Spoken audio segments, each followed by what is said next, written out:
Guys, welcome down to the channel. Today's video, I've got Dan, who is one of my online students. We've been working together for probably the start of this season. Yeah, through the year. So it's been a decent year. He's the club champion. Yeah. Match play champion. Sneaked it. So it's been a pretty solid year. We're going to be talking through some of the lessons that we've done over the course of the year and how we've used stats to really back up some of the lessons that we've done together. Now, in particular, Dan is also a ShotScope user, and I'm able to, as his coach, I'm able to see his stats from game to game.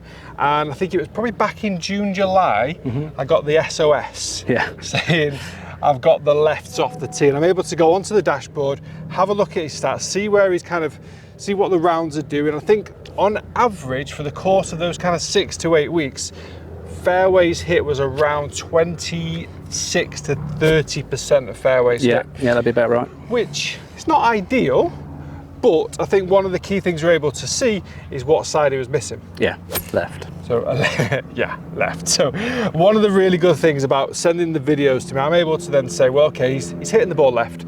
This is the golf swing, and we can identify a lot quicker, a lot simpler why the ball was going left. So in that particular lesson, can you remember what we did? I put you on the spot here. Yeah, no, we worked on a couple of things. My bottom hand in particular was perhaps a little, a little strong, with the V coming outside of my shoulder. So I've worked on trying to bring that more pointing up into the shoulder, and my ball position had crept a little too far back. So we just pushed that sort of inside back heel. Yeah.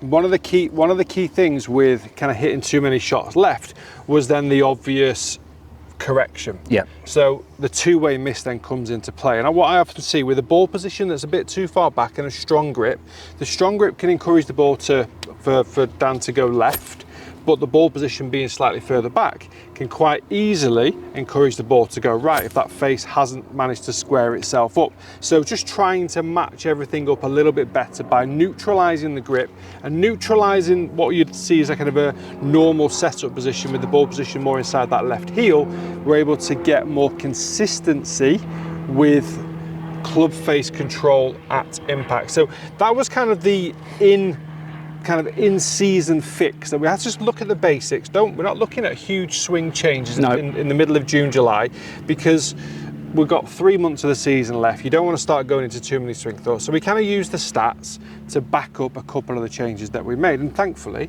it worked quite nicely. Dan's going to show us now, aren't you? I'll try. Yeah.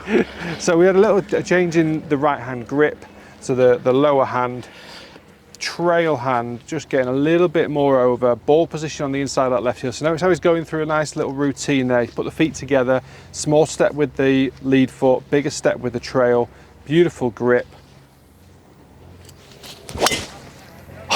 Yeah, I'm so happy he did that. And he's just absolutely munched it straight. What a beautiful tee shot. Take that. That was nice. Cheers, coach. Literally right on call. Now, one of the other major changes we made to Dan's swing, and this was way back at the very start of the season. So what you're finding with this video is that when I'm coaching, we're looking at the time of the year as well, which is key. I'd never made the change that we made in April, and I'd have never made that in July in terms of the golf season here, which is April to September. One of the key changes we made was swing path. Yep. Wasn't it? Yeah. Your initial movement from the top of the backswing was exactly that. Get the right shoulder from the top of the backswing. We see it a lot. Get the right shoulder turning towards the golf ball, which steepens up the angle on the way down. Yeah. Whereas now we were trying to feel that the arms were starting that transition. And that's one of the things I get asked a lot.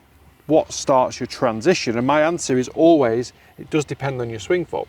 If your transition would have been doing this, dropping it on the inside, and the hips going in the wrong direction, your transition for us may have started on the hips. But for Dan in particular, we worked on the arms coming down into position first, delivering the golf club into a more neutral path. Yeah. Which particularly on the driver as well at the start of the year was going quite nicely. Yeah. You were able to kind of get that upward angle of attack into the golf ball. Yeah, and the feet together drill.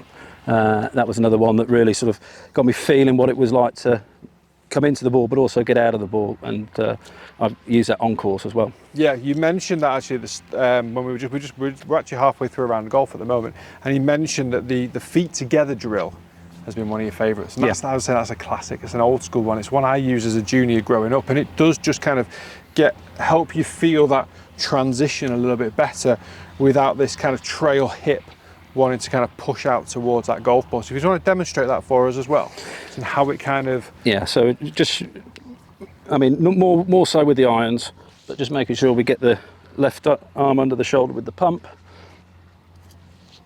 but actually come through on feet together, and you know, I'm still hitting it 80% and 90% on the range. And it's a good one for sequencing. Yeah. You can really kind of time yourself. A lot of golfers, actually me included, and this is why I used to use it in the past for a different reason, is actually spin out of the ball too early. So we get early extension in, lower body's rotated out of it super early, upper body ends up leaning back, and we're in a really kind of flippy position with the hand. So you can use it I almost kind of say no matter what your swing fault is. Yeah. It's just a really good kind of sound drill for every type of golfer, just to kind of get the club and the swing into position, sequence it nicely, and improve your timing as well. So stats throughout the year have massively improved, particularly on the driver. We've looked at irons, greens in regulation stats are looking pretty solid. Handicap wise, how have we done overall? So we were pushing up towards 6 at the start of the year, and we're sitting at 4.5 at the moment. So. Okay, it's pretty good. Yeah. And what was your initial goal for the start of the season? To try and hit 4 and get my name on the board. We're pretty much there. That's a pretty solid season. Love it. Guys, thank you very much for watching. Massive thanks to Dan as well for coming on the video, also for ShotScope for providing fantastic stats as ever. See you next time.